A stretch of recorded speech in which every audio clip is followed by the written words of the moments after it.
De retour à Info Rive-Sud, la première ministre du Québec, Christine Fréchette, l'avait promis dans les dernières semaines et c'est maintenant chose faite. Elle a octroyé une enveloppe de 87 millions de dollars qui est confiée à la financière agricole du Québec afin de mettre en place et de gérer un programme qui compensera la taxe carbone des activités des différents producteurs agricoles.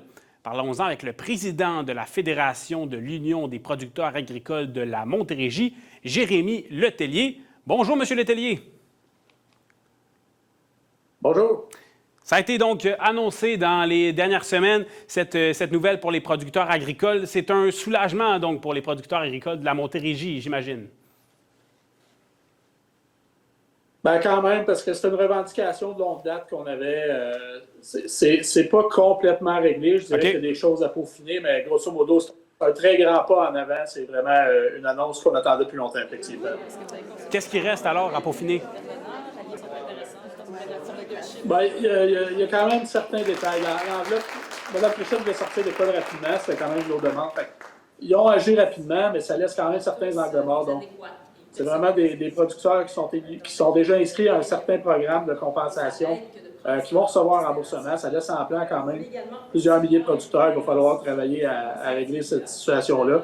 Autre chose, c'est que quand on parle des carburants qui sont admissibles à un remboursement, bon, ben, il y a le diesel, il y a le gaz, le propane, il y a le gaz naturel. Puis le gaz naturel, il est moins bien compensé à cause de la formule qui a été utilisée. Fait que ça aussi, il va falloir le régler. Mais dans l'ensemble, c'est quand même un très gros pas en avant qui a été fait. Je l'ai dit d'entrée de jeu, là, cet argent-là, cette enveloppe de 87 millions a été confiée à la financière agricole du Québec. Donc, est-ce qu'on sait de quelle façon ça va être redistribué? Exactement combien de cet argent-là va aller à la Montérégie, aux producteurs agricoles montérégiens?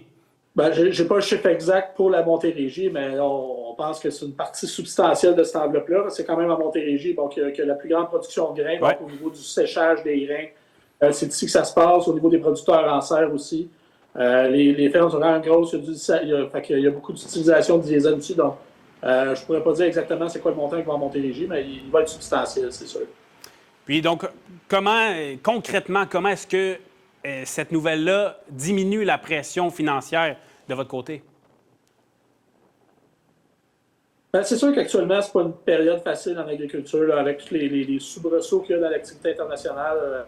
L'actualité internationale, on voit là, le baril de pétrole qui monte. Donc, les engrais jusqu'à maintenant, ce printemps, sont extrêmement chers. On a vu que le prix des carburants augmente beaucoup aussi. Donc, c'est sûr que ça vient mettre un baume. Là. Ça ne règle pas tous les problèmes, mais ça quand même une portion de liquidité dont on avait franchement besoin dans l'ensemble du secteur agricole.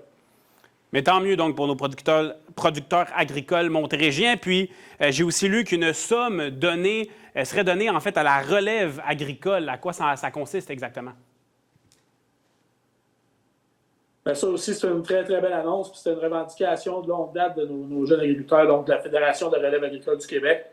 C'est une bonification de la subvention à l'établissement pour les étudiants qui ont terminé un cours technique en agriculture, donc une formation en agriculture.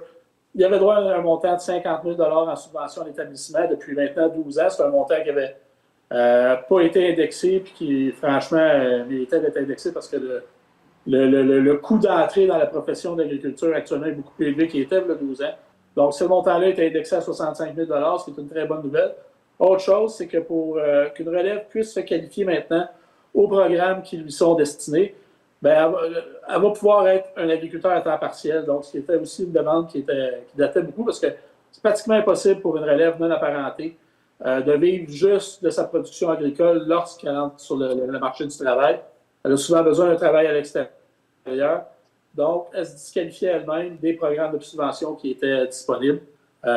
Mme Fréchette est venue régler, dans le fond, cet angle mort-là. Donc, même si le producteur ou la productrice a un emploi à l'extérieur, elle va être éligible à accéder à ces programmes-là de subvention à l'établissement et d'autres programmes destinés à la relève agricole. Mais merci beaucoup pour ces explications, M. Letellier. Merci à vous. Merci beaucoup. C'est complet pour l'émission. On se retrouve à Info Rive-Sud mardi 17h. À la prochaine.